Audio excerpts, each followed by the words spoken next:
وفاة شقيق الفنانة ترفة الشريف بطلة مسلسل شارع الأعشى، والعزاء وموعد الجنازة. إنا لله وإنا إليه راجعون. أهلا وسهلا بحضراتكم. قبل أي تفاصيل لايك للفيديو، اشترك وفعل الجرس من كلمة الكل عشان خاطر يوصل لكم الجديد والترند. وقبل ده كله هنصلي على رسولنا الكريم عليه أفضل الصلاة والسلام. أعلنت الفنانة السعودية ترفة الشريف بطلة مسلسل شارع الأعشى يوم الثلاثاء 14 إبريل 2026 عن وفاة شقيقها علي بن ناصر الشريف عن حزنها بكلمات مؤثرة عبر السناب شات.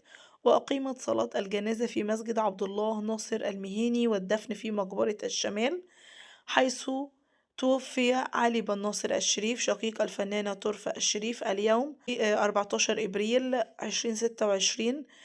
أديت صلاة الجنازة بعد صلاة العصر في جامع عبد الله ناصر المهيني، ثم دفن الجثمان في مقبرة الشمال. أعلنت الأسرة أن عزاء الرجال سيكون في المسجد والمقبرة، وعزاء النساء في المسجد. يذكر أن ترفة الشريف فُجعت برحيل شقيقها محمد العام الماضي 2025، لتتوالى عليها الأحزان برحيل شقيقها علي، حيث نعت أخيها الراحل بكلمات مؤثرة جدا جدا جدا عبر حساباتها الرسمية وسط حالة من الحزن بين محبيها، حيث قالت: يا أيها النفس المطمئنة ارجعي إلى ربك راضية مرضية فادخلي في عبادي وادخلي جنتي. ربنا يا رب يصبرها يا رب، اللهم آمين يا رب.